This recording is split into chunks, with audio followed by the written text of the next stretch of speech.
Welcome to Studio 1132. I'm not going to try to go for perfection here. It's just Okay, I just didn't want to. it's impossible anyway. If I could beat the copyrights, I would have a Bone Thugs and Harmony Crossroads happening right now, because the show is called Crossroads. Only a working title. It has nothing to do with, I mean, what are we? We're prototyping a podcast. Maybe a pilot for a podcast. In the studio is Jack. Are we just on a first name basis? Should we just Yeah, I guess. just Jack? My I name's just call Rob. him Rob. We're Doctor. in a studio working on a pilot for a podcast. The subject matter is something that we it's just what I want to do. Well, I'm gonna take my cool red coat off because it's just gonna get hot. So a little bit of background on why this exists. I don't know if I want to take it all the way back to my grandma and her cookbook, but I became interested in the world of publishing when my grandmother published some cookbooks in the 80s and 90s about healthy eating. And my mom was involved in that as an editor, and my uncle was involved in that as a distributor of those locally printed, self-published cookbooks. And people, there was demand for this. And my grandma had like a little mailer on the last page of the cookbook where you could order more, and people would send her checks in the mail. And so I saw like this cookbook printing operation, my grandma showing up in the newspaper. Her whole reason for writing the book was because my grandpa had open heart surgery. She felt like culpable for this because she did all the cooking. She's like, I'm killing my husband. She wouldn't say that. I'm sorry, Grandma. I shouldn't have. Now I got to start all over again.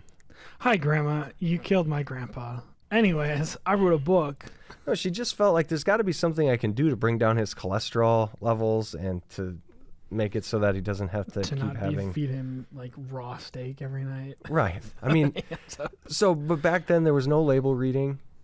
There wasn't even standardized federal labeling on food products and all of that. So to try to go for low cholesterol, low fat cooking, sensible, They didn't have like a Whole Foods on the corner of. No, none of that.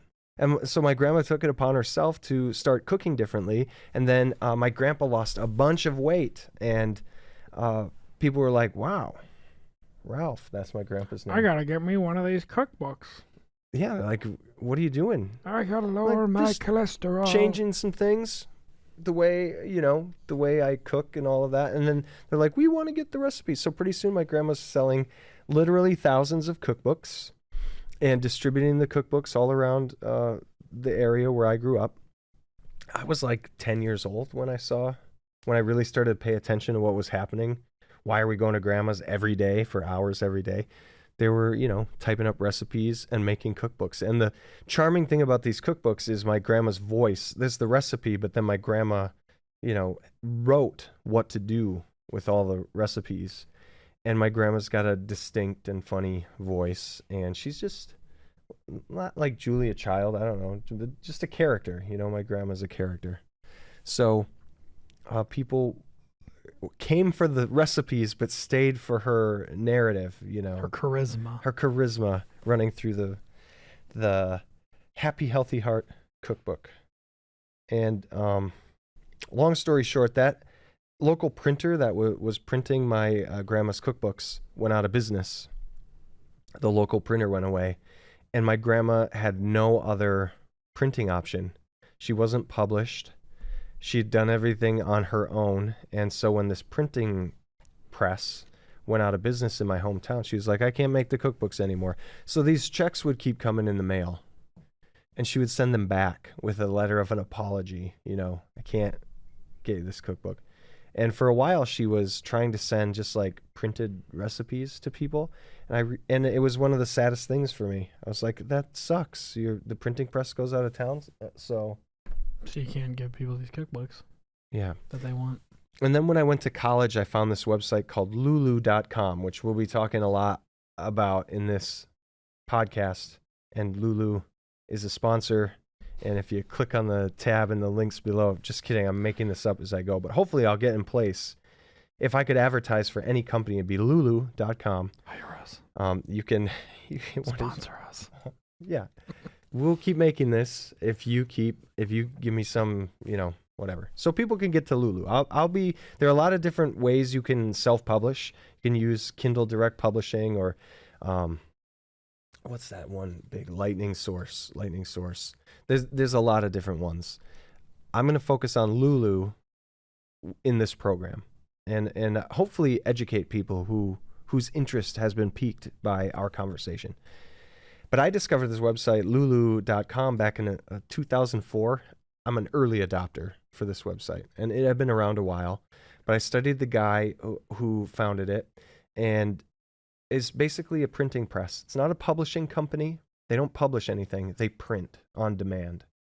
And when I found this print-on-demand technology for writers, I started using it to compile some of my old books of poetry and the like, and stage plays and things like that. Things that my mother had put on microfilm because my parents managed a microfilm company for a while. Anyway, more about that later in another episode.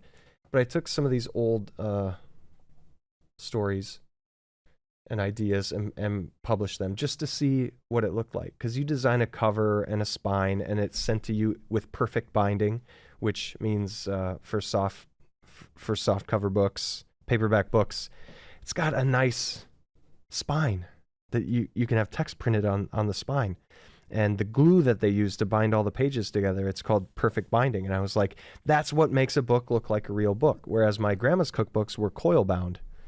And she liked it that way because she wanted people to be able to turn to the recipe on the coil binding, set it up on the counter, and have the book out while you're doing something. That's how most cookbooks are, is you just want to be able to flip right through them. But if a real book was that way, it'd look like it was just something you made for your 7th grade science project.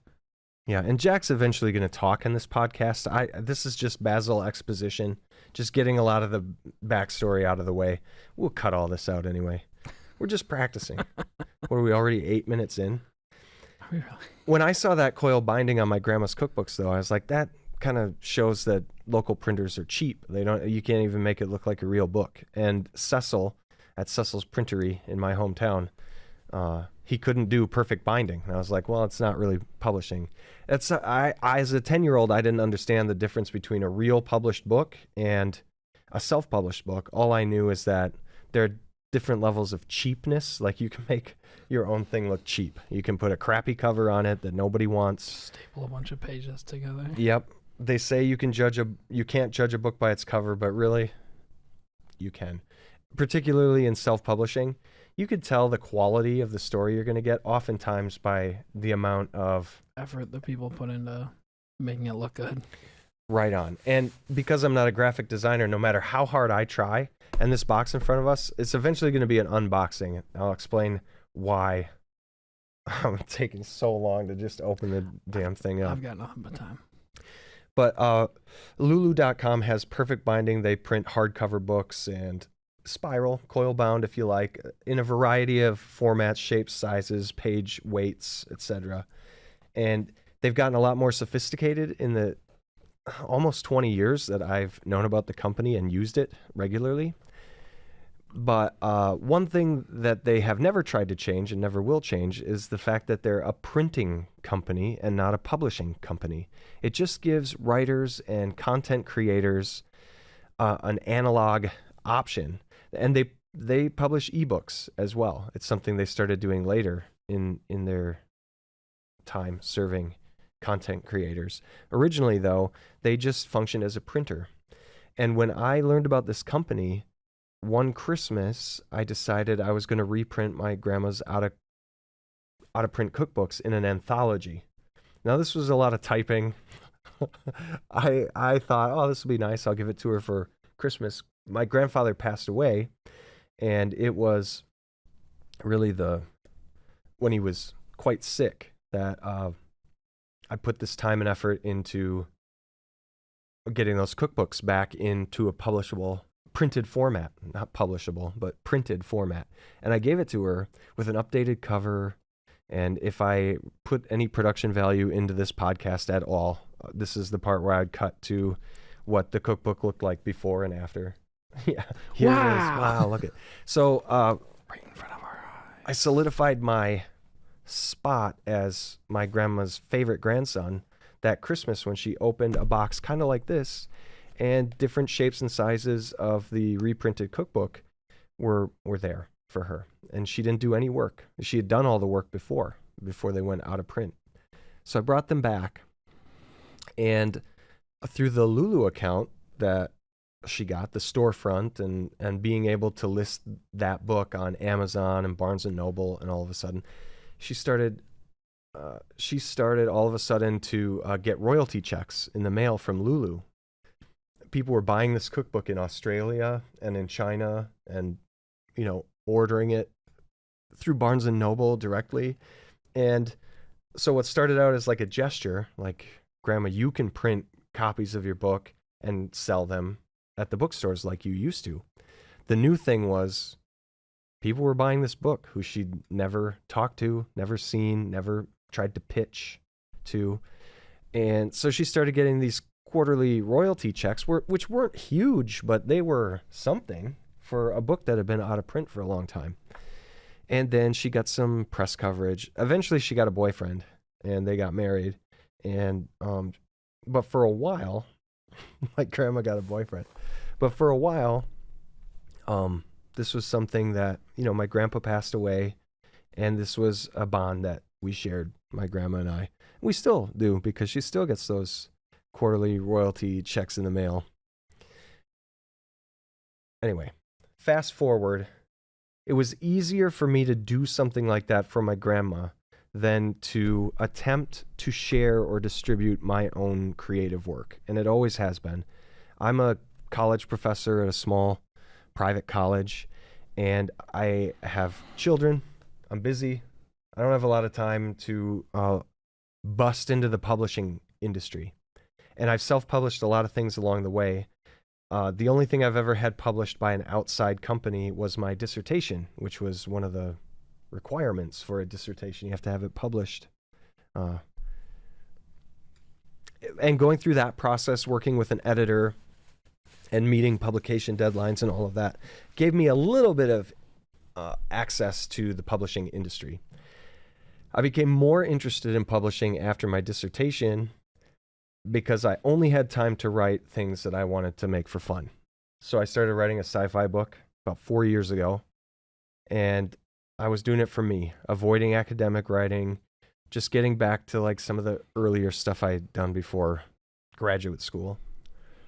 And there came a point in the process where I've always liked this for proofreading, taking my manuscript, printing it through Lulu,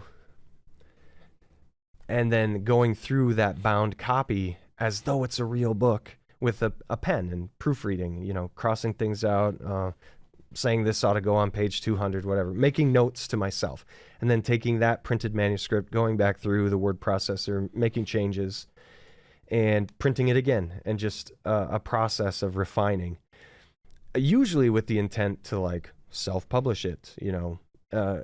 One of the beautiful things about self-publishing is you get to have a say in what the cover looks like, how long it is.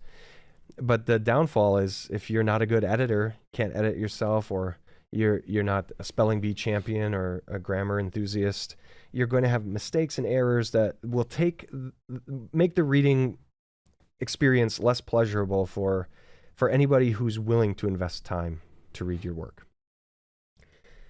We call this Crossroads because this box that we're going to open up represents, I swear this time, the final manuscript draft. Like, I am looking for a literary agent.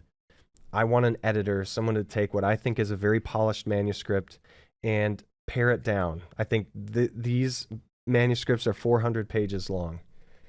My last revision process, it was about 380, and I wanted to get it down, like remove pages from the story.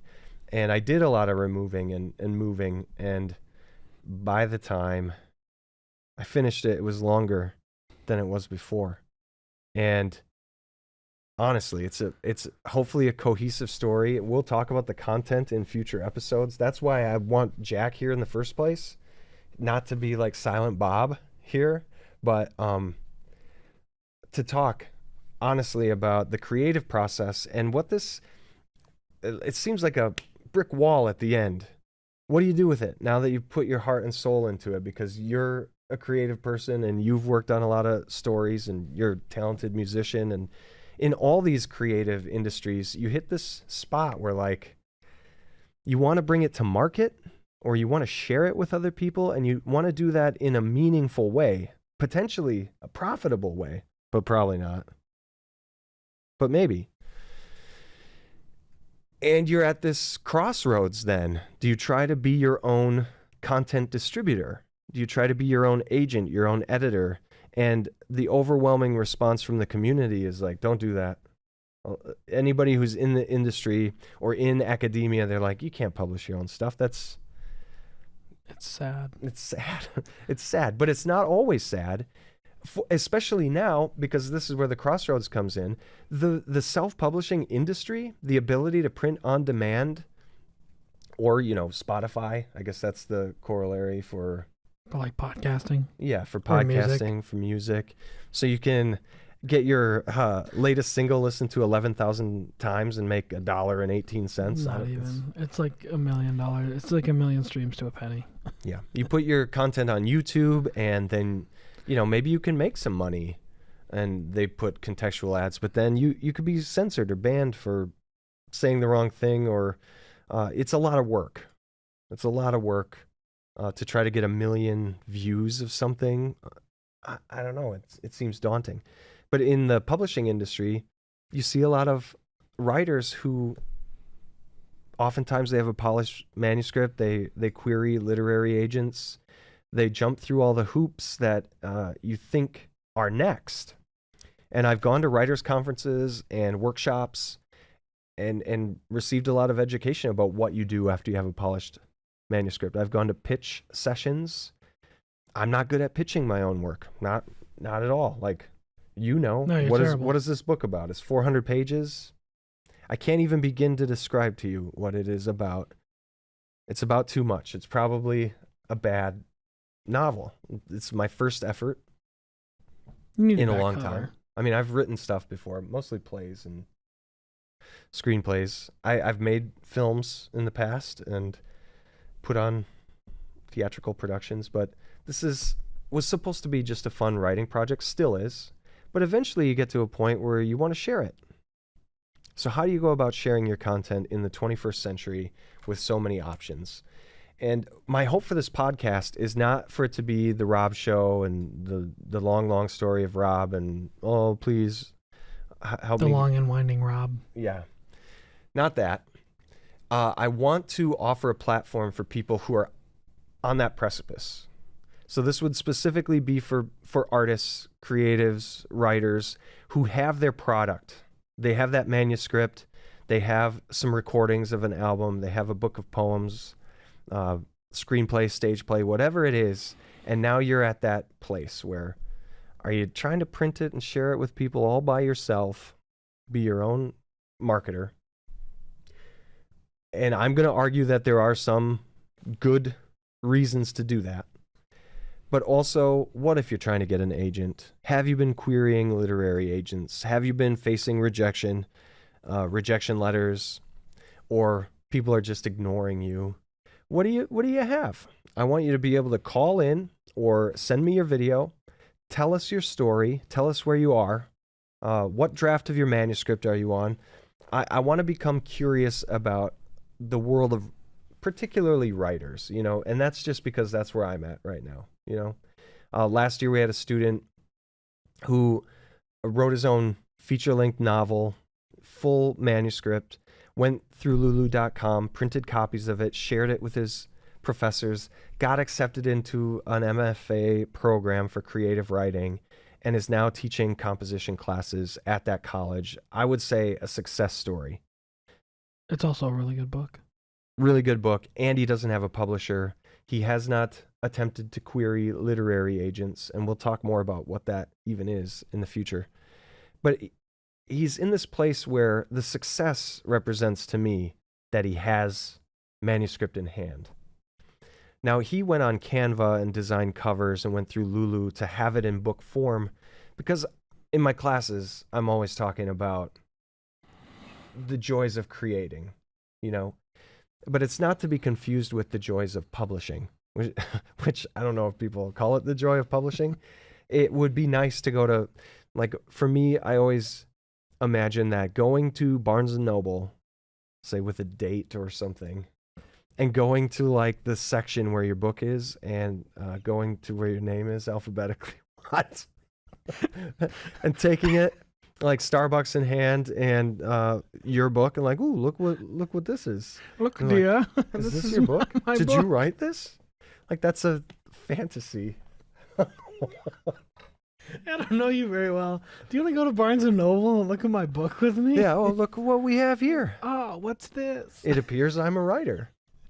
And then that's the first and last date. And then you turn around and she's gone. Yeah. She's like running out the door. Like, what, did you date me so you could do this? How many times have you done this? Gone to... You're setting up like hidden cameras. Mhm. Here it Just is. waiting. Well, maybe I shouldn't have said that. But any writer who's put the time in and is now in a somewhat complete state. It's never really complete, right? I don't have an editor. I don't have an agent. All I have really is... Should we just box. dig in here? And this was going to be a 2-minute video, like an unboxing video. There's, I think, the last video on my YouTube You could do channel. a hard cut here. Go to the one. Start with you with the pen. Opening it with a... It could have spilled ink everywhere. Would have been funny. Would have been really funny. Yeah.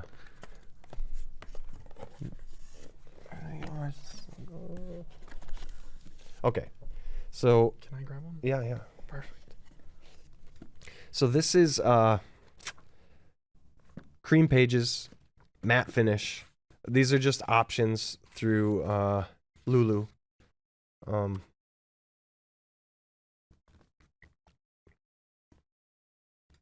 It looks cool.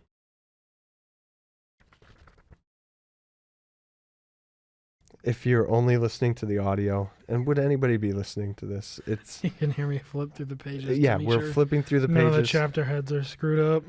Yeah, we're looking at it. It's weird because by the time you get it to this point, you have a PDF of your, I call them the guts, the inside of your manuscript.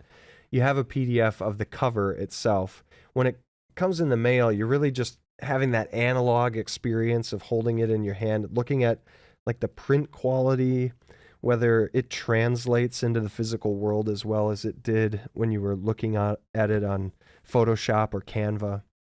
All the chapter heads look good, by the way. But mainly, we do it so, and this is, again, unpublished. It's we call it an advanced reader's copy, or an advanced reader copy. And I put a little bit of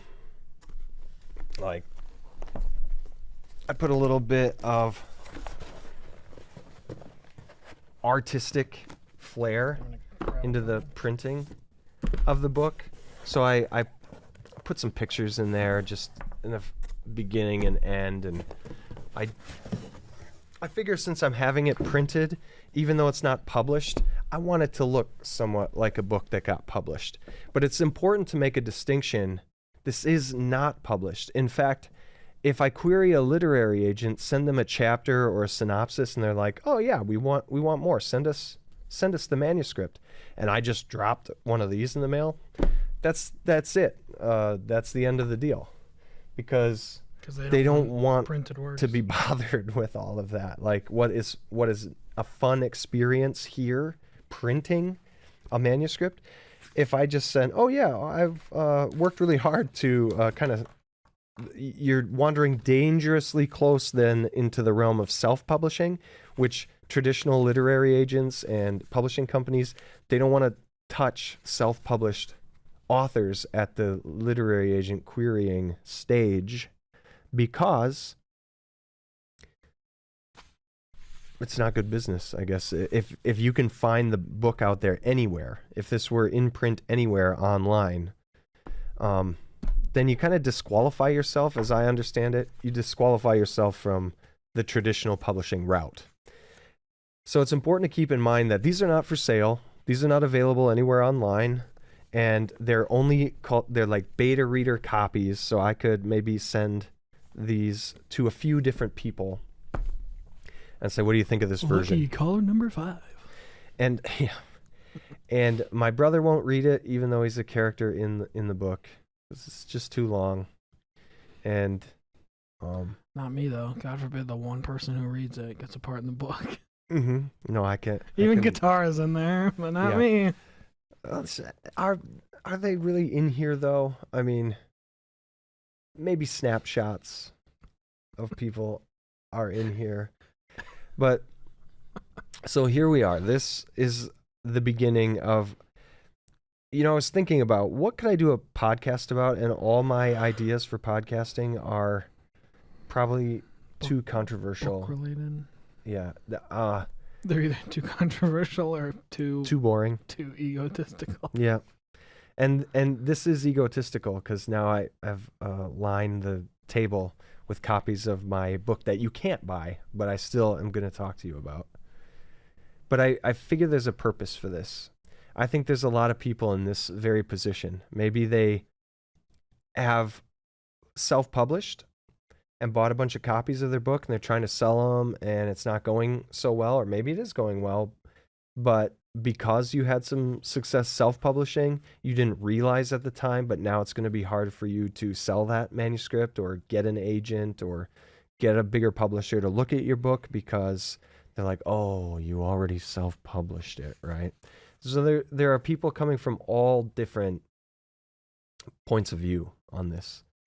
One of the great YouTubers, booktubers, I think they're called, her name's Meg Latour from iWriterly. She disappeared. Meg, if you're out there, I don't know what happened to you. Probably you got a major deal and they told you to stop doing everything with the internet for months and months. But she was releasing content about what literary agents look for because she was a literary agent, and then she moved into publishing. She wanted to self-publish her sci-fi debut, and some of you know who I'm talking about. I wonder whatever happened to her. She'll be back, I'm sure. I can tell you from the first page that it already reads better. Oh, good. It makes much more sense. That's good. After a page. After a page. That's where we were. Well, and that's because people who seek the task of writing a novel, who have no experience really with it, how could it possibly be good right away? Everybody hopes that they're capturing lightning in a bottle. You know? Clerks. Yeah, Or there are these Reservoir success Dogs. stories. El Mariachi. Exactly. A lot of great examples. But so where do we go from here? So my idea is that I want to put this out there and increase my subscribers and viewership over time and share that platform with people who are in a similar position. You have a manuscript, don't know where to go with it. You sent out query letters, you've been denied. And I think that we can, you hear about disruption.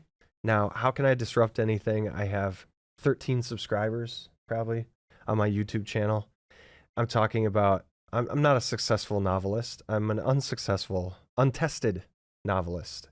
The only thing that I have is that very big, elaborate, time-consuming calling card that says, I am a writer. That's one of the things they'll tell you when they're trying to cheer you up at the conferences. You are a writer. You're not an aspiring writer. You're a writer. You wrote a thing. I wrote a thing. It's 400 pages. Obviously, I need an editor. So how do we talk about that state of being in a constructive way? My hope is that because now with the last part, and what are we? Podcasts don't really have any format, but I don't want to go more than 40 or 45 minutes. I don't know. I don't know when to cut it off. You just stop when you're done.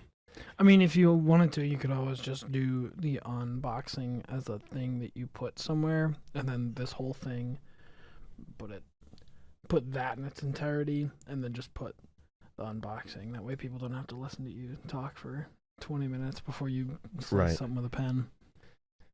Right. Not that that's not appealing. I think, I'm going to have to be self-deprecating. If I have 10,000 subscribers, then I'll be less self-deprecating. 10,000, doesn't that seem like I mean, I'm always here to put you in your place after reading. That you are the voice of reason? Chapter by chapter. Yeah. So that's what we hope to do over the next few episodes until Jack gets a better idea for the podcast he wants to do. He's just like, you're stuck here in this one. And actually, I'm very grateful because the only reason there is another draft of this manuscript is because we talked about it, a year ago? We were just fooling around in the studio talking about that version and mainly how much improvement it needed to get to this spot, but whatever. All press is good press. Sure. So we're not going to talk at all about the content of this book right now. Not in this one. We're just having a conversation about why it exists at all in the first place. I really, really like the new cover. I do too. I know. I like the color scheme more than anything is what I should say. Yeah. I think the binding looks brighter. Well, and just looks. I think it looks better because the old one just said like blockchain, and that was it. But this one's got that cool little. That's probably out of focus, but that's fine. No, I think it looks great. Thank you. And all there's nothing with the chapter headings or anything, and it all looks. Yeah, it's pretty good. It looks good. I mean, I can tell you went over it pretty tediously to make sure that everything looks good. I have made an investment only to have a few copies printed to share with a few people. At this point, I went through the beta reader stage where I shared it with people. I got some good feedback. I used that to... Delta readers now? I don't know. At a certain point, and I got to tell you, full disclosure, if I take 2 of these, put them on a bookshelf in my home office and put one on my school office and just have it on a shelf next to some of the authors that I admire, in a way, I feel the sense of accomplishment that all I ever really wanted in the first place. I think publishing industry looks totally daunting. I think finding a literary agent, I'm a little bit skeptical of the process, frankly. And if I could disrupt anything, it would be, wouldn't it be great to have people send me their videos, 5-10 minutes of them talking about their project, a manuscript, something that they have in hand. Maybe it doesn't look like this, and preferably if you're trying to get a publisher, it should just be a stack of double spaced Times New Roman, no frills. Their publishing requirements are like, just send us. Don't try to be fancy in any way. Just send us the raw material, and if it's good, then we'll get you an agent. We'll get you an editor. We'll move this toward publication.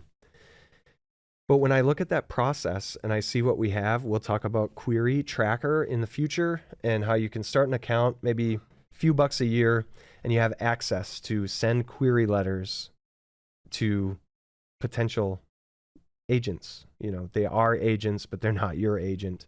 A lot of these agents only take 10, 15, sometimes less new books a year, and not all of those automatically end up getting published. If for every 20 or 30 letters you send out, you may only get 1 or 2 responses, and those will likely be negative responses. And when you're looking at those kind of odds, it can be daunting.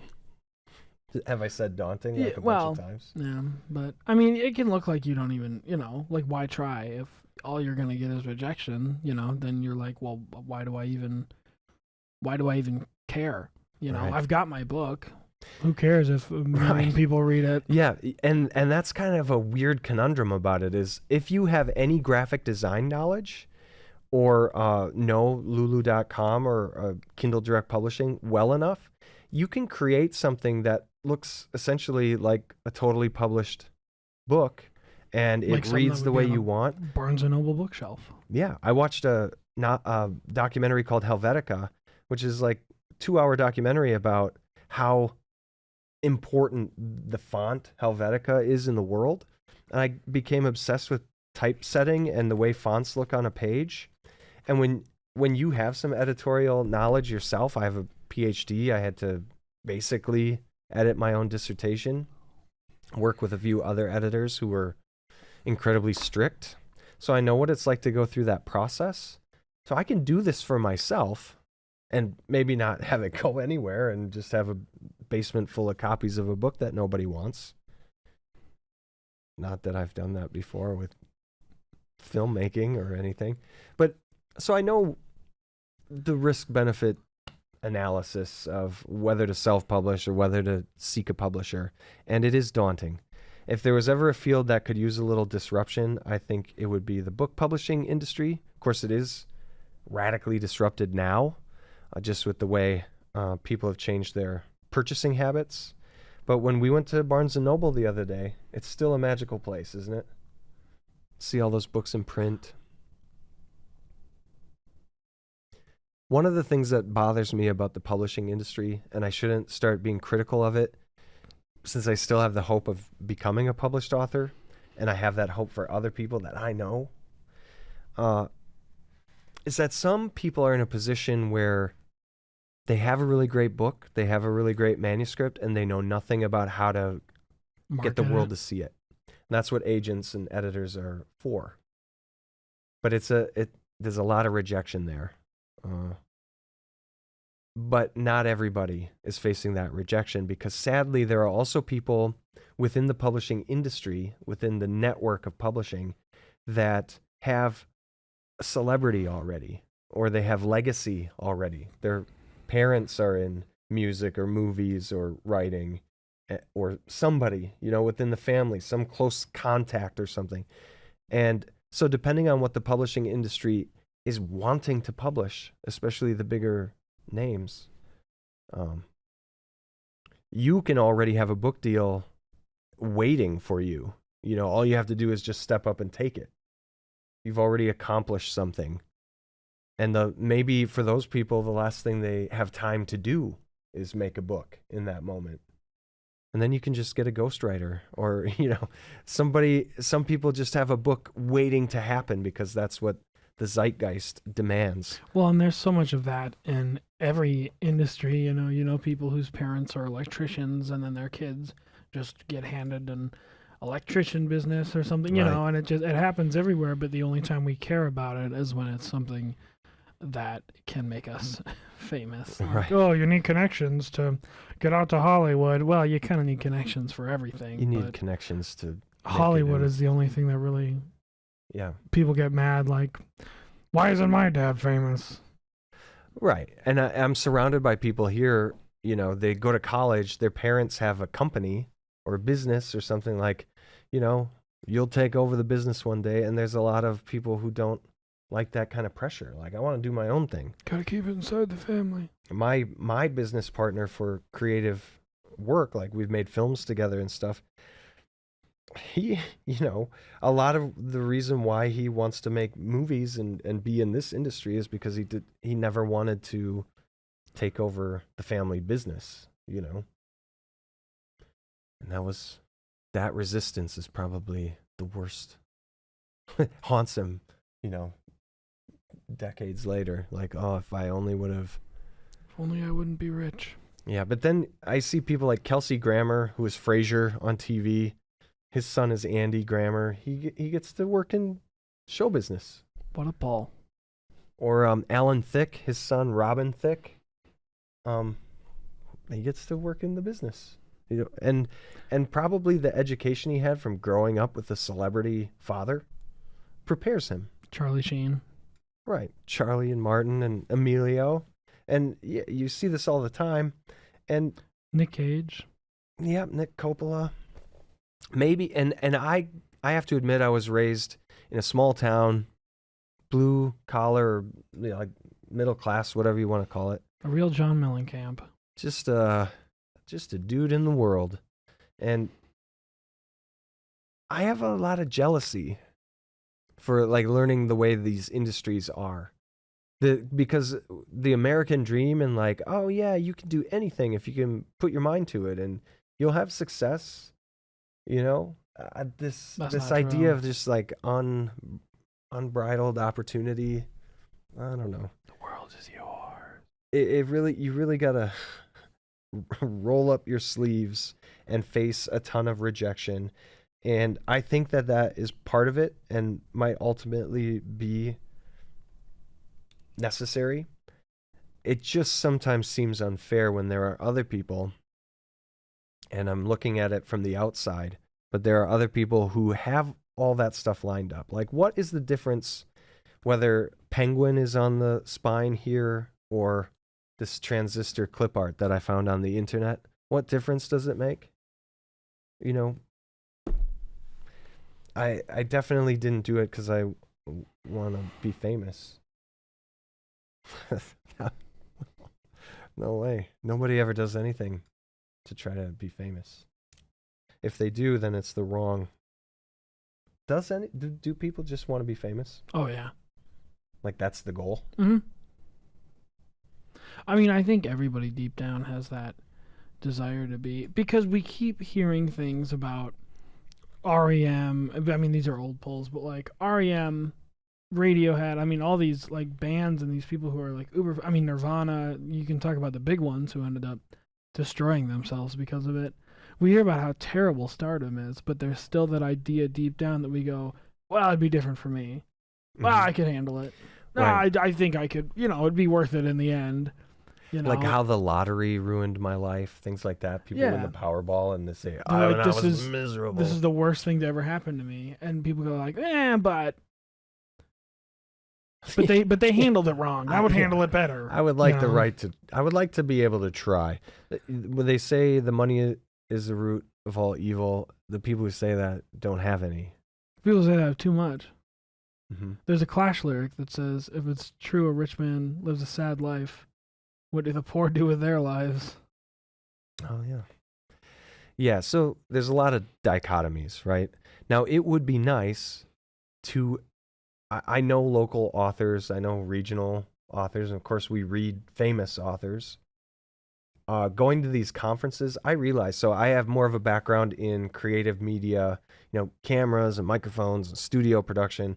It's a lot of cords. It's a lot of memory cards. It's a lot of tipped over hard drives and crashed projects. And over time, I have learned that this is more like the pure stuff right here. Just you.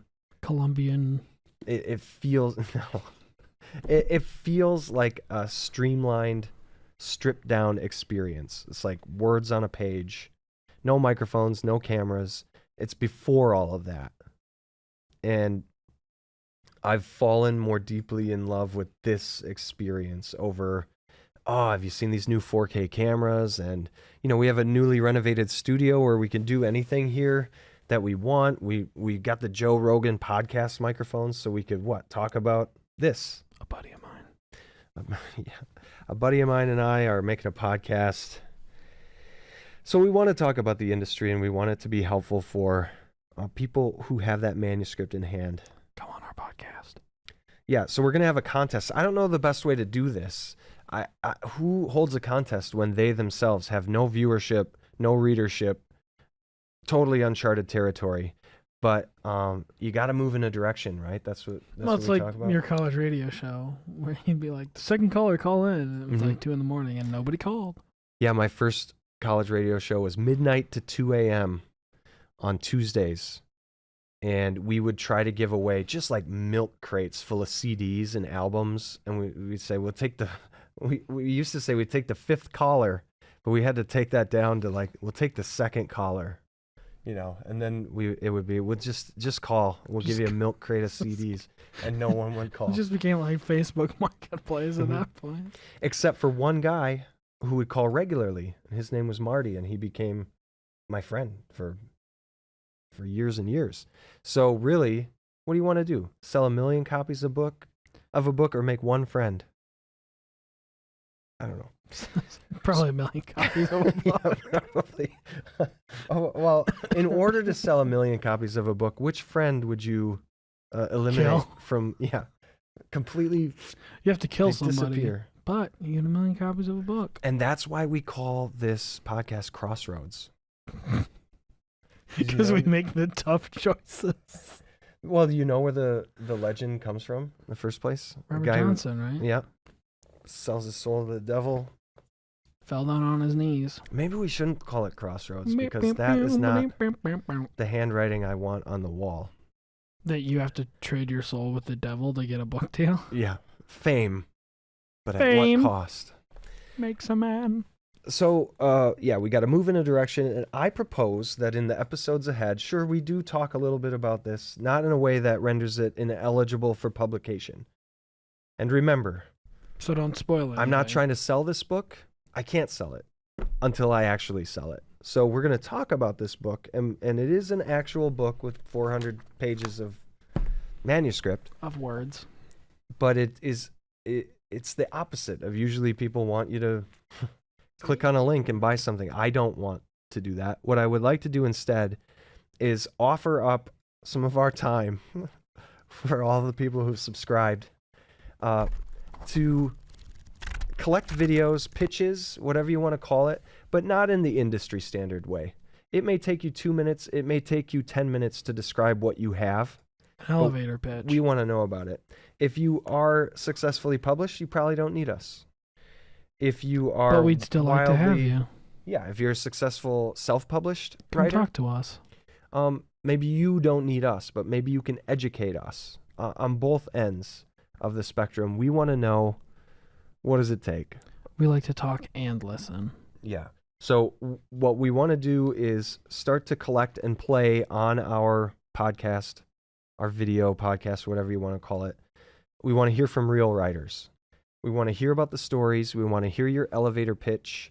And then we want to have you on the show. And we want to get people asking questions, and we want to talk about the industry or what it feels like to try to break into the industry.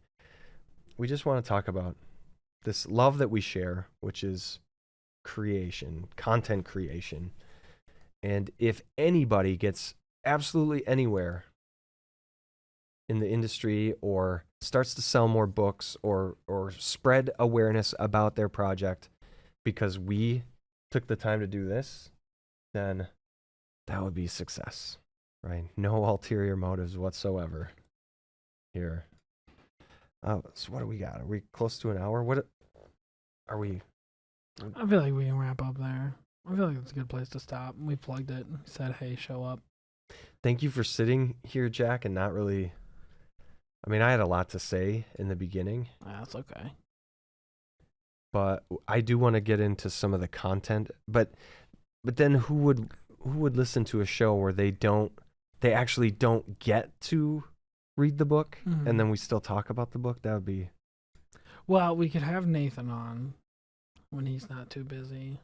Yeah. You could send out some letters to people. I should read that Branches book. We can have that guy on. Yep, we can have Branches. We can have Adam on. Yeah, so we'll have those two guests. I'll publish my book at the end of the year. Mm-hmm. Or print Or print. it. Yeah. Hopefully, yes. I ain't gonna We publish it. I'll print it. But we'll talk about ideas. See, I think that if we have a show where people are saying, "Okay, here's my idea for my book," and then we, Read their pitch. yeah, and maybe there are people. Or just like help their pitch. My real hope is that literary agents would like a show like this, and because it's got to be boring after a while, just like getting 25, 50 queries a day. Yeah. Reading the first 2 pages When you in could Times New Roman of take this that and this and this. And you could listen to this podcast about aspiring authors. Right. And they could see them in person. Well, not in person, but like see them, hear them describe it instead of just reading what they've written. Yeah. Like Love Connection, only for aspiring authors. You know, Yeah, like eHarmony, Like but eHarmony. for books. Yeah. Like farmers only, but for authors. Like Christian. Is there a Christian one? What's the Christian one? Dating site? Yeah. Christian Mingle? Christian Mingle. That's what it is. For book writers. For people who write words good. Yeah. So, what's the call to action? Do you have a manuscript? Doesn't have to look like this. Probably shouldn't look like this. Do you have a book? We should record like one of those super shitty, Yeah. like Always Sunny type ads, where it's like, "Do you have a book?" And then it like cuts to you like holding a book, and it's like, are you writing?" Do you have a book, but you are utterly convinced that you're cursed and no one will ever read it, no matter what you do? Anyways.